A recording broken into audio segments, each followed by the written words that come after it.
ජනාධිපතිවරයා මූලික වෙලා නායකත්වය දරලා පාකිස්තානයට අප වෙලා කියලා රටේ ජනාධිපතිවරයා විදියට පාකිස්තාන ඉන්දියානු ශ්‍රී ලංකා ක්‍රිකට් තරගයට ආරක්ෂාව දීලා ඒක හරියටම කරා කියන එක මත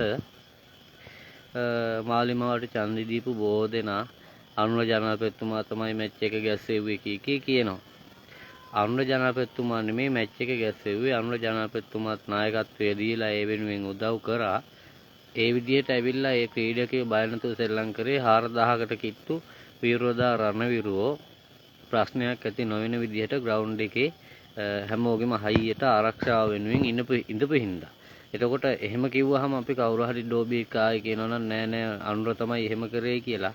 එහෙම කියන උඹලම කොහොමද එතකොට යුද්ධ කරේ මහින්ද නෙමෙයි කියලා කියන්නේ? මහින්ද රාජපක්ෂ යුද්ධ කරා කියලා කියනකොට උඹලා කියනවා මහින්ද කරපු ලබ්බක් නෑ. යුද්ධ කරේ විරෝධා රණවිරුවෝ විතරයි කියලා.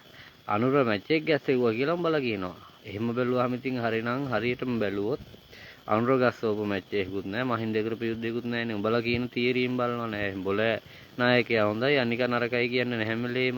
මේකේ මුහුණු පොතේ මහින්ද රාජපක්ෂ ගැන මොන හරි ලිව්වොත් දැම්මොත් කවුද ඇයි බං ඔය මහින්දට ඔච්චර කඩේ යන්නේ? මහින්දට කඩේ නොගින් වෙන කාට කඩේ යන්නද බං? ජනතා විමුක්ති පෙරමුණ මේ රටේ දේශපාලනය කිරීම තහනම් වෙලා අනන්නත්තර වෙලා හැංගි පන්සල් වල දංගුඩ කකා ඉතුරු දානේ කකා හැංගිලා හිටපු කාලේ උන්ට ආපහු කලෙලි බැහැලා රටේ දේශපාලනය කරන්න හයිය හදලා දුන්නේ හයියක් උනේ ප්‍රශ්න විසඳලා දුන්නේ ඒ කාලේ මහින්ද රාජපක්ෂ. ඒක දන්නේ නැහැනේ අලුතෙන් JVP වෙච්ච පැටව. ඊට පස්සේ මේ දැන් හරිනි අමරසූරිය කියන මේ කාන්තාව කියනවා මේ යුද්ධ කරද්දී යාළගෙන් ඇහුවේ නැල්ලු. ක්‍රිකට් මැච් එකක් ගස්සවපු එක වීරකමක් කියලා හිතන මිනිසුන්ට ඒ කාලේ යුද්ධ කරන්න බාර දුන්නා නම් එහෙම තෝලාට පහු කරගෙන මේ යුද්ධ මර්මස්ථාන වලින් ත්‍රස්තවාදය විනාශ කරගෙන ඉස්සරහට යන්න අනුර කුමාර දිසානායක මහත්තයාට රතුතරුවේ කට්ටිය දීලා තිබුණා නම් යුද්ධ කරයිද? විරෝධා රණවිරුවන්ට නිසියාකාරව අන්න දීලා නායකත්වයේ දීලා ජාත්‍යන්තර බලපෑම් වලට එරෙහිව කතා කරලා මහින්ද රාජපක්ෂ යුද්ධයට නායකත්වයේ නොගෙන ඒ කාලේ හරිනි කොහෙද දන්නේ නැහැ හිටියේ. හිටපු තැනකට ගිහිල්ලා මේ හරිනි මේ අපි මේ යුද්ධය කරන්නද කියලා අහුවාම අහලා තිබුණා නම් හරිනටක් ගාලා අනුර කුමාරට කෝල් එකක් අරගෙන මේ ඒකෙදී මේ ඔයා මේක කරන්න ඕනේ අපේ රතුතරුවේ සෙබළු ටික දාලා කියලා එහෙම යුද්ධ ඉවර කරන්නද ඕගොල්ලෝ හිටියේ. ඕගොල්ලන්ගෙන් ඇහුවා. ඒ නිසා මෝඩ කතා කියන්න එපා. රටේ ඕන තරම් ප්‍රශ්න දීද්දි තනි පෑම් පාරෙන් ගහලා හාල් මිල පාලනය කරන අය හාල් මාෆියාකාරයෝ බිම දානවා වට්ටනවායි කියලා අපු මිනිස්සු අඩි ගහපු සපත්තු දාගෙන ගොන් ආතල් දිදී තමන්ට ඡන්දෙ දීපු මිනිසුන්ට චූන් දිදී අර මේ ඇවිදිනකොට හාල් මූල්කාරයෝ ලෝකේ තියෙන හොඳම වාහන ටික හෙලිකොප්ටර් ටික ලංකාවට ගෙනල්ලා බානවා. තාම හාල් අර මිලමයි, තාම තෙල් ඒ මිලමයි, තාම අලලුණු ඒ මිලමයි, තාම හැම දෙයක්ම ඒ විදිහමයි. උඹලා කසිප්පු කාරය කී අහිංසක මිනිසුන්ට බයින්නේ. උන් ඉතින් දවසක රුපියල් 2-3000 හොයාගෙන ගිහිල්ලා බාරකෙන් බොන්න බෑ. බාරකේ රුපියල් 900ට හදන අරක්කු බෝතලයක් 3000 ගාණක් වෙනවා විකුණන්නේ. ඊටු ඔක්කොම බදු. හැම පාලනයක්ම වගේ මේ පාලනයත් හිතන්නේ බදු ගහලා අරක්කු බද්දෙන් මේ රට දියුණු කරන්න පුළුවන් කියලා. ඒ හැම දෙෙම එහෙම තීද්දි යුද්ධ කරද්දි අපෙන් ඇහුවේ නැහැ. යුද්ධ කරද්දී ඕගොල්ලන්ගෙන් ඇහුවේ නෑ නෙමෙයි. යුද්ධ කරද්දී ජනතා විමුක්ති පෙරමුණේ උදව් ඉල්ලුවා. ඒ වෙලාවේ ආයුධ ටික ගෙනහලා යුද්ධ කරලා මේ රට එක්සේසත් කරනවට විරුද්ධව ජනතා විමුක්ති පෙරමුණ අයවැය වර්ජනය කරපු වෙලාවේ එතනින් ගැලවිලා ආපු පිරිසක් අපිට උදව් කරලා එහෙම ආයුධ අරගෙන මේ රටේ යුද්ධ කරා. ඒ කාලේ ඔයාලගෙන් අහන්නව නම් ඕගොල්ලෝ ඒකට එකතු වෙන්නේ නෑ. මහින්ද රාජපක්ෂ මොනවද කරේ? අයි මහින්ද රාජපක්ෂට ගරු කරන්නේ ආදරය කරන්නේ කියලා කවුරු හරි අපෙන් අහන්න කලින් ඒක නා කල්පනා කරලා බලන්නකෝ.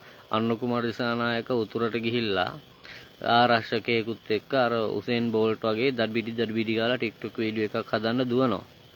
ඒ අනුර කුමාරම නුවරඑළිය ගිහිල්ලා අර දෙකක් යන්නේ මොකටද? දෙකක් කරනොත් එකක් පයින්න දහපු හෙලිකොප්ටර් එකකින් ගිහිල්ලා නුවර බැහැලා ඉස්කෝලේකට පාච් කරලා ඒ ඉස්කෝලේ අහිංසක ළමයින්ගේ බෑග් ටික චෙක් කරනවා. මොකටද? ජනාධිපතිවරයා ආපු හින්දා. කවුද ඒ ඉස්කෝලේ අනුර කුමාර දිසානායකට ජීවිත තර්ජනය කරන්න එයාට ඒ විදියට බයේදී වල චෙක් කරලා එහෙම දඟලන්න තරම් මොකද්ද එතන උනේ? ඇයි අහිංසක ළමයින්ගේ බෑග් චෙක් කරන්නේ? උතුරටත් දකුණටත් නැගෙනහිරටත් පාඩුවේ නිදහසේ ගිහින් එන්න තත්ත්වය මහින්ද රාජපක්ෂ උදා කරලා දීපු නිසා තමයි මිනිස්සු මහින්ද රාජපක්ෂට ආදරය කරන්නේ. ඕගොල්ලන්ට පුළුවන් මහින්ද රාජපක්ෂට එරෙහිව කරපු චෝදනාවල් ඔප්පු කරලා ඒ මිනිහා වයසට ගිහිල්ලා මැරිලා යන්න කලින් මැරිලා ගියාට පස්සේ අපි කරන්න තමා නඩු දාන්න තමා හිටියේ කියලා බයිලා ගහන්න ඕනේ. දැම්ම තමන් කරපු චෝදනා ටික ඔප්පු කරලා ඔය පිටරටවල හංගල තියනවා කියලා සල්ලි ටික අරගෙන ඇවිල්ලා මේ රටේ ණය ඉවර කරලා මේ රටේ ණය තියෙනවනේ. ඒ කාලේ නම් හිටියා ගණන් හද මේ උණුපන් දරුවා මෙච්චර රටට ණයයි අනික මෙච්චර ණයයි කියලා ගණන් හදලා උන් හිටියා. ඒ කාලේ හිටියා ඉස්කෝලේ ළමයි මැල්ලුණු වතුර ගෙනාපුවම් ෆොටෝ ගහලා දාන ගුරුවරු හිටියා. ඒ කාලේ ගොයන් ටිකට පෝර ටික බණ්ඩි පෝර ටික ලැබුණ නැතු වුනහම වතුර ටික ලැබුණ නැතු වුනහම ගොවි සංවිධානයක එකතු වෙලා පිදුරු කාපු මඩ කාපු එවුන් හිටියා. ඒ කාලේ හාල් මිල ගොයන් කපාගත්තු වී ටික විකුණ ගන්න බැරුව ගොවියෝ කෑ ගහනකොට සහතික මිලක් දියව කියලා ගොවියොත් එක්ක පාරට බැහැලා පොළොව හූරගෙන කාපු කෑ ගහපු අහස පොළොව දෙදරන්න කෑ ගහපු යෝන් හිටියා. උන් ඔක්කොම පස්සේ කාලෙක ආණ්ඩුව වලට වින කරලා රටට වින කරලා රාජ්‍යකරණයට ද්‍රෝහිකම් කරලා වෘත්තීය සමිතිත් එක්ක එකතු වෙලා පොහොර සමාගම් එක්ක රටට එරෙහි බලවේග එක්ක ඩයස්පෝරාව එක්ක එකතු වෙලා හොයාගත්තු සල්ලි වලින් අරගලයක් ඇති කරලා මිනිස්සු කුපිත කරලා මිනිස්සු මරලා පාරවල් වල මේ රටේ කලබලයක් ඇති කරලා බලය ගත්තේ උන්ගේ ඇතුලේ ඒ ගොයන් කාපු එකත් පඳු කරඳ ගහට පහන තියාගෙන සිවුරු අඳගෙන දගලපු වුණොත් හැම එකම ඉන්නවා. ඉතින් උන් හැම එකම එහෙම ඒ විදිහට ඒ ආණ්ඩුවේදී දැන් මිනිසුන්ට දුක කියන්න වැරද්දක් පෙන්නලා දෙන්න තමන්ගේ අඩුපාඩුවක් කියන්න නැති තැන මිනිස්සු එහෙම තැවි ඉන්නකොට මේ ගොන් ආත්තල් දෙන්න උගත් බුද්ධිමත් ආචාර මහාචාර්යවරු කියපු යෝන් ඇවිල්ලා කියනවා යුද්ධෙන් අපිට ලැබිච්ච දේවල් යුද්ධෙන් ඉතින් ගෑනුන්ට මුකුත් හම්බෙන්නේ නැහැ කනකර ආභරණ හම්බෙන්නේ නැහැ උන්ට බඩ වෙන්නේ නැහැ යුද්ධයක් දිනුවාම උතුරේ දකුණේ ළමයි නිදහසේ රටේ ඇවිදලා කරලා ඉන්නවා.